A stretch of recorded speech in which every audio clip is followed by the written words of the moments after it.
How can you end the cycle of disordered eating habits? Our next viewer writes, she's been struggling with disordered eating for years, swinging between restrictive diets and periods of overeating. This cycle is taking a toll on her physical and mental health, and she feels trapped. How can she break free from these harmful patterns and develop a balanced, healthy relationship with food? All right, we're going to bring Jen back in. What should she do? So I want to first acknowledge the immense courage that it takes to talk about what she's going through. Disordered eating can be incredibly isolating, but it's absolutely a thing that you're not alone in. It's not something that you have to struggle with on your own.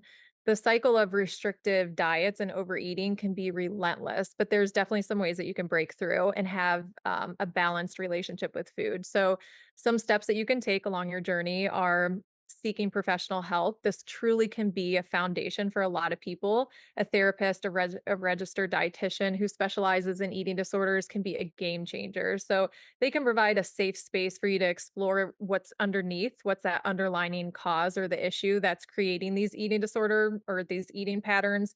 That could be things like stress, anxiety, relationships, or even past trauma. So they'll help equip you with some healthy coping mechanisms that you can use to manage the emotions instead of turning to food to manage that. And then you can challenge the diet mentality too. So diets often set us up for failure. They promote restriction, which often leads us to craving those things even more. And ultimately it's we end up overeating. So instead try focusing on intuitive eating. So this is about really connecting with your body's natural hunger cues and fullness. So listen to your body's signals. When you're hungry, eat. When you're comfortably full, stop.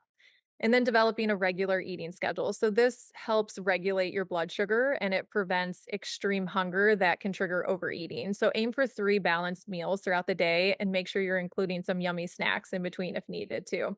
And then making peace with food, all foods. So there's no good or bad food. When we start to label foods as off limits, it can make us crave them even more. So give yourself permission to enjoy all the foods in moderation. So this doesn't have to be that you're going overboard on desserts every night, but it does mean that you're allowing yourself to enjoy a treat without feeling guilty. And this is a big one, big one.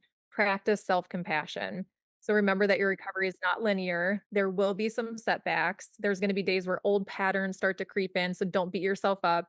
Instead, just make sure you're acknowledging it, learn from it, and then recommit to the goals that you have for yourself and celebrate the small wins, celebrate your progress. Every meal that you choose, every time that you resist to the urge to restrict is a step in the right direction. So you're very capable of achieving this, and there is a brighter and a more peaceful future on the other side of this.